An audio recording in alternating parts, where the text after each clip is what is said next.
Terima kasih Anda masih bergabung di MTV Prime Dialog. Saya masih berdialog bersama dengan Bang Sugiat dan juga Mas Heril. Saya ingin ke Bang Sugiat terlebih dahulu. Bang, DPR sudah berkoordinasi dengan pemerintah soal jumlah berapa yang kemudian diusulkan untuk mendapatkan amnesti maupun juga grasi, atau mungkin kriteria-kriterianya seperti apa. Tapi ketika berbicara soal warga binaan di luar kriteria-kriteria ini, apakah masih terbuka celah Bang untuk warga binaan yang tidak masuk dalam 4 kriteria ini untuk mendapatkan amnesti maupun juga grasi? Ya pasti kalau pendekatannya adalah kemanusiaan, hak asasi manusia dan demokrasi, itu kan pendekatan yang sangat luas ya Mbak ya. Mana-mana nanti warga binaan yang itu kalau dikaitkan dengan pendekatan kemanusiaan itu layak untuk diberi grasi atau amnesti atau abolisi, saya pikir itu akan masuk Mbak. Apapun kasusnya itu. Begitu juga dengan pendekatan yang lainnya. Dan memang kan ini kan baru 30% Mbak, tidak menuntaskan secara keseluruhan dari problem over capacity dan overcrowded yang ada terjadi di lapas. Saya yakin dan percaya semangat pemerintahan Prabowo Subianto itu akan meneruskan kebijakan ini sampai tuntas. Nggak mungkin juga persoalan lapas ini dituntaskan dengan setengah-setengah. Ya, bisa saja nanti angkanya bisa bertambah atau di gelombang berikutnya ada parameter atau pendekatan yang lain yang bisa kita sepakati bersama-sama supaya warga binaan itu bisa diberi grasi, amnesti atau abolisi. Termasuk juga DPR akan mengusulkan nama-nama yang dirasa perlu untuk mendapatkan amnesti maupun juga grasi? Kalau secara kolektif kolegial DPR belum membicarakan ini, tapi saya secara pribadi sebagai anggota DPR RI, saya malah ingin memprioritaskan jangan sampai misalnya dari 44.000 itu pecandu narkoba dapat grasi, tapi tadi kasus-kasus tahanan politik, kasus-kasus yang katakanlah terkait dengan undang-undang ITE itu malah tidak tersentuh, padahal di kasus itulah semangat penegakan hak asasi manusia dan demokrasinya sangat kentara. Saya yakin dan percaya dari penjelasan dari pemerintah, baik yang disampaikan oleh Pak Supratman sebagai Menteri Hukum, Bang Pigai sebagai Menteri HAM, terus dikuatkan oleh Prof. Yusril sebagai Menko, dan apalagi disampaikan oleh Pak Prabowo terkait dengan kasus-kasus yang itu menyangkut dengan urusan politik, urusan undang-undang ITE, itu juga akan menjadi prioritas yang akan mendapat grasi dan amnesti. Banyak sekali misalnya tokoh-tokoh kita yang kemarin karena perbedaan di sikap politik pada saat Pilpres itu sampai sekarang kasusnya masih gantung. Saya berharap itu nanti bisa dituntaskan dengan pendekatan apakah nanti abolisi atau grasi atau lain sebagainya. Oke, Mas Heril, bentuk pengawasannya harus seperti apa Mas agar amnesti ini tidak disalahgunakan? Jadi memang perlu ada akuntabilitas, harus ada penjelasan yang komprehensif dari pemerintah mengenai program ini. Jangan sampai nanti kategori-kategori itu tidak jelas siapa yang berhak mendapatkan. Jadi harus ada landasan aturan yang jelas, yang secara eksplisit menyebutkan bahwa siapa yang berhak mendapatkan amnesti ini. Itu yang paling penting. Tentunya juga peran media penting di sini untuk tetap mengawal kasus pemberian kebijakan pemberian amnesti ini. Jadi pemerintah pertama-tama ya harus secara terang benderang memberikan penjelasan ke publik yang dimana selama ini kita cuma mendengar amnesti. Tadi dari penjelasan Pak Sugiat ternyata ada rencana abolisi juga, itu yang kurang terdengar di publik. Jadi akuntabilitas informasi yang diberikan ke publik itu juga menentukan seberapa aktif publik berpartisipasi dalam mengawasi kebijakan pemberian amnesti ini. Tapi yang satu yang ingin kami tekankan bahwa seperti yang Bang Sugiat tadi sebutkan, apakah itu solusi taktis ataupun solusi jangka pendek, kalau dalam terminologi kami, pemberian amnesti ini itu tidak menghentikan penghukuman yang akan terjadi pada masa-masa berikutnya. Kita belajar dari kasus amnesti yang dikeluarkan oleh Presiden Jokowi. Pada masa pemerintahnya ada 2 kasus amnesti. Pertama dalam kasus Baik Nuril, yang kedua itu ada kasus dosen Saiful Mahdi.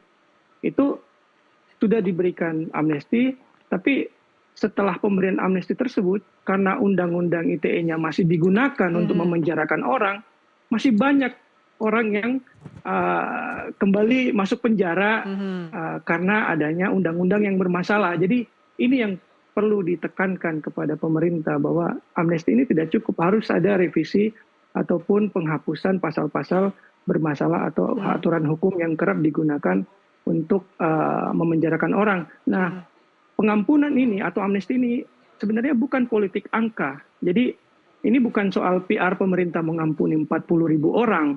Itu mungkin terkesan besar angkanya. Tapi ini komitmen pemerintah itu, apakah pemerintah mengukur, bisa diukur penghormatannya terhadap hak asasi manusia, itu jika pemerintah mempaketkan kebijakan amnesti ini, setelah amnesti ini keluar, pemerintah melakukan revisi ataupun penghapusan pasal-pasal bermasalah yang kerap memenjarakan orang secara damai tersebut dalam sikap Amnesty International. Mereka yang menyuarakan aspirasi secara damai dan dipenjarakan itu seharusnya tidak terjadi, dan bahkan mereka yang saat ini dalam tahanan maupun dalam maupun sedang dalam sidang itu harus dibebaskan karena mereka bersuara secara damai. Undang-undang inilah yang menjadi permasalahan mengapa makin banyak orang-orang masuk ke dalam penjara, memenuhi dan menambah dalam kapasitas penjara ini. Jadi tanpa pembenahan di sini, itu amnesti ini hanya akan menjadi setiap tahun atau setiap berapa periode pemerintah mengumumkan kita mengeluarkan amnesti sekian ribu atau sekian ratus ribu. Dan itu tidak menyelesaikan masalah tanpa diikuti oleh tindakan konkret penyelesaian permasalahan di hulu tadi yang kami sebutkan tadi. Tapi Mas Heryl, terlepas dari itu, apakah Anda melihat bahwa ini kemudian jadi bukti soal penegakan demokrasi sesuai dengan apa yang selalu disampaikan oleh Pak Prabowo? Kami belum bisa melihat komitmen pemerintah apakah menghargai HAM hanya lewat kebijakan amnesti ini. Kami perlu melihat bukti konkret pemerintah saat ini, apakah benar-benar serius memperbaiki permasalahan di hulu tadi dengan menghapuskan atau merevisi aturan-aturan bermasalah yang kerap disalahgunakan oleh aparat untuk memenjarakan orang. Ketika kebijakan amnesti ini diikuti oleh tindakan tersebut, maka kami menganggap itu baru bisa dianggap menghargai hak asasi manusia. Tanpa hal tersebut, kami merasa ini belum berbasis hak asasi manusia. Karena tidak memecahkan permasalahan utamanya.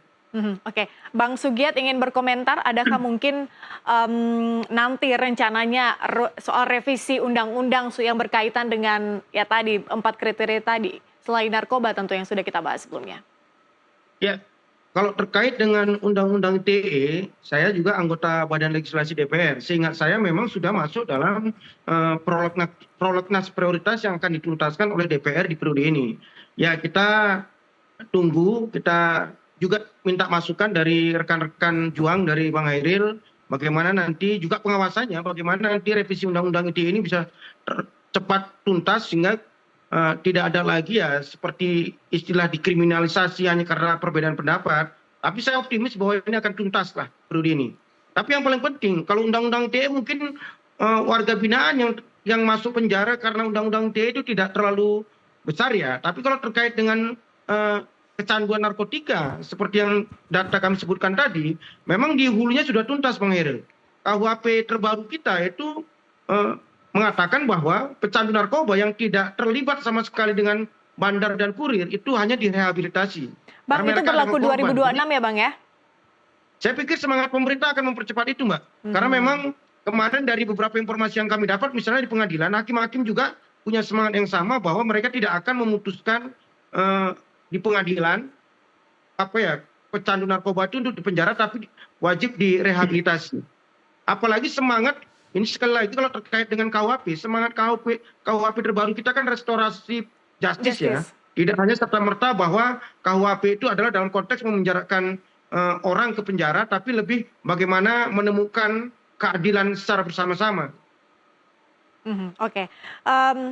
Kalau terkait dengan indikator-indikator pemberian siapa yang kemudian layak untuk diberikan amnesti, dari DPR ingin berkomentar nggak soal ini? Ya, nanti DPR akan mengawasi lah secara detail bagaimana kebijakan ini dieksekusi sesuai dengan on the track ya. Kita tidak memungkiri bahwa jangan sampai misalnya ada 44.000 warga binaan yang akan diberikan gerasi atau apapun itu malah nanti bisa oleh oknum-oknum misalnya diselewengkan misalnya di lapas atau di rutan, ya kan? Ya kita terbuka saja, Takutnya ada jangan ada dusta di titipan-titipan, antara Bang. kita. Titipan-titipan transaksional, DPR akan memastikan bahwa kebijakan ini betul-betul sesuai dengan semangat yang disampaikan oleh pemerintah, khususnya oleh Pak Prabowo Subianto, bahwa basisnya adalah kemanusiaan, hak asasi manusia, dan demokrasi. Oke, bagaimana kemudian DPR memastikan atau mengawasi soal transparansi dan juga akuntabilitas ini, Bang? Apakah akan meminta pemerintah untuk terbuka soal indikator-indikator penilaian itu, atau mungkin ada langkah-langkah lanjutan dari DPR? Ya pasti kalau dari pembicaraan kami terakhir misalnya dengan Kementerian Imigrasi dan Pemasyarakatan masih terbuka sebetulnya untuk menambah atau mengusulkan indikator-indikator lain yang itu pendekatannya adalah kemanusiaan, HAM, dan demokrasi. Tadi disampaikan salah satu indikator pentingnya misalnya karena usia lanjut, itu kan bisa kita lihat lah misalnya warga binaan yang usianya lanjut itu kan nggak bisa diada-adakan kan dari KTP, terus dia sesungguhnya sudah sangat sepuh, sudah sangat katakanlah sudah sangat tua sekali, tapi karena harus menjalani hukuman, belum lagi misalnya memiliki penyakit yang sangat akut, kan lebih baik mereka dikembalikan ke keluarga mereka supaya lebih bahagia, lebih sehat, dan sebagainya. Itu indikator yang saya pikir sangat konkret yang bisa kita awasi secara bersama-sama. Terus misalnya parameter pecandu narkoba, bukan bandar, bukan kurir, itu bisa dilihat dari putusan pengadilan si warga binaan. Apakah mereka adalah hanya sebatas pecandu atau juga terlibat dalam peredaran narkotika. Saya pikir akan banyak tugas yang harus kita laksanakan terkait mengeksekusi kebijakan ini. Kami DPR, khususnya Komisi 13, pasti akan melakukan fungsi pengawasan kami supaya kebijakan ini betul-betul terlaksana dengan baik dan benar. Apakah terbuka peluang juga untuk lembaga-lembaga HAM misalnya seperti Amnesty International untuk mengusulkan nama-nama yang berhak untuk mendapatkan apapun itu, amnesti, gerasi maupun juga abolisi, Bang? Ya bisa saja, civil society bukan hanya lembaga swadaya masyarakat, media juga, individu juga. Kalau mereka bisa memberikan nama, data yang itu pendekatannya adalah kemanusiaan, sesuai dengan parameter yang sudah disepakati nanti oleh pemerintah, saya pikir tidak menutup kemungkinan bahwa usulan-usulan itu bisa diteruskan ke pemerintah supaya juga menjadi bagian yang diprioritaskan untuk mendapatkan gerasi, amnesti, atau abolisi ini. Oke, Mas Heril dari Amnesty International Indonesia, apakah punya nama-nama yang mungkin akan diusulkan nanti? Kami sekarang dalam tahap memantau kebijakan ini untuk proses-proses diskusi masyarakat sipil. Seharusnya memang pemerintah sebelum mengumumkan hal ini harusnya ada dialog kepada kelompok-kelompok masyarakat sipil jika memang pemerintah mau mendapatkan masukan dari masyarakat sipil. Jadi prosesnya harusnya kebalikannya, bahwa sebelum diumumkan kebijakan ini harusnya ada proses diskusi dengan masyarakat sipil mengenai apa saja kira-kira masukan yang bisa diberikan kepada pemerintah ataupun kepada DPR. Tapi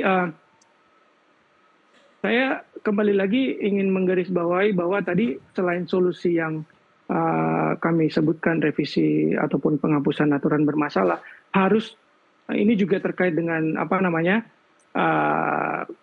fungsi DPR, fungsi pengawasan DPR.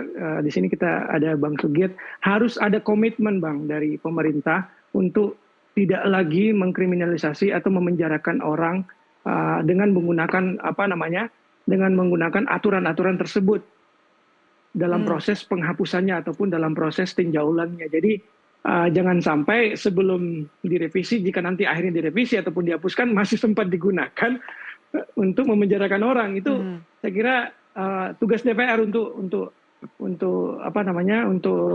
menanyakan kepada pemerintah komitmennya untuk tidak lagi menggunakan aturan untuk bermasalah tersebut untuk mengkriminalisasi warga negara. Saya kira mungkin Bang Sugiat punya pandangan tentang ini dan saya rasa punya niat juga untuk mengawasi jalannya pemerintahan dengan melakukan fungsi pengawasan dari DPR untuk meminta komitmen pemerintah. Oke, itu sedang dilakukan. Tapi saya ingin bawa perbincangan kita ke sisi yang lain atau mungkin ke angle yang lain, Bapak-Bapak. Karena kami punya data soal biaya makan narapidana atau warga binaan. Per kepalanya adalah 20.000. Ini hitung-hitungan kasar kita adalah kalau 44.000 warga binaan dikali 20.000, ini hitung-hitungan per harinya itu bisa hemat anggaran 880 miliar rupiah per harinya. Tadi Mas Heryl bilang bahwa sebetulnya ini bukan cuma soal angka gitu ya, tapi ternyata kalau melihat hitung-hitungannya angka juga mempunyai role yang penting juga, Mas Heryl, tanggapannya. Jadi angka yang sebutkan tadi bahwa bukan hanya berapa orang yang diampuni, tapi seberapa efektif pemerintah menjalankan fungsinya untuk tidak membiarkan terjadinya kasus-kasus kriminalisasi yang bisa menambah jumlah orang ke dalam lapas. Tentunya aspek penghematan dalam hal ini juga menjadi tanggung jawab pemerintah untuk melakukan penghematan dalam dalam hal persoalan lapas ini. Tapi solusinya tidak serta-merta menurut saya hanya untuk menghemat anggaran itu pemerintah mengeluarkan amnesti untuk itu, karena amnesti itu ada banyak layer-layer di sana. Jadi bukan hanya persoalan anggaran, menurut saya seperti itu. Oke. Bang Sugiat ingin memberikan point of view Bang Sugiat dalam hal penghematan anggaran ini, Bang? Ya jangan sampai bahwa kebijakan yang mulia dan luhur ini digeser seolah-olah mau menghemat anggaran. Kesannya pelit kali pemerintah kita kan. Dan berdasarkan informasi yang kami dapat, belum pernah pula ada warga binaan yang mati kelaparan di lapas kan. Berarti kan problem makanan itu kan tidak ada problem akut lah, tapi memang problem over capacity yang itu kalau diteruskan itu malah bukan membuat warga binaan menjadi baik kan? Karena memang ya Mbak bayangkan misalnya di satu ruangan yang hanya luasnya 4x10 itu ditempati oleh 80 sampai 100 orang, itu kan sangat tidak manusiawi kan. Toiletnya sendiri satu toilet untuk 100 sampai 80 orang itu kan tidak manusiawi. Saya pikir memang pendekatannya bukan itu, Mbak. Kalau untuk sekedar ngasih makan ke 44.000 ini, ya negara masih cukup kaya lah untuk itu. Tapi memang semangat yang disampaikan oleh pemerintah itu adalah, ya tadi lagi-lagi saya ulangi bahwa pemberian gerasi, amnesti dan abolisi ini, basis semangatnya adalah kemanusiaan, nilai-nilai kemanusiaan, terus bagaimana menegakkan nilai-nilai hak asasi manusia, dan semangat berdemokrasi. Tadi kan dikatakan oleh Bang Heryl bahwa salah satu yang menjadi parameter adalah terkait dengan undang-undang ITE kita yang selalu bermasalah. Kami di DPR, sekali lagi, pasti kami akan melakukan fungsi kami selain pengawasan juga legislasi. Alhamdulillah memang bahwa revisi undang-undang ITE masuk dalam prolegnas kita.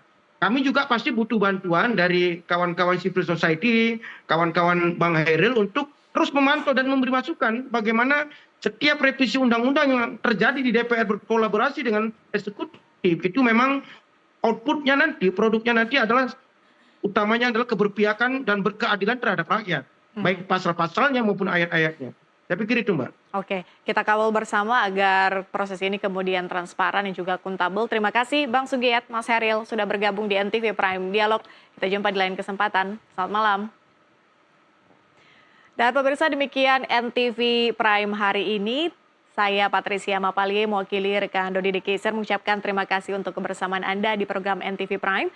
Dan jangan kemana-mana karena usai program NTV Prime akan ada tetap rekan Dodi Dekeizer dalam program NTV Interview. Terima kasih, sampai jumpa.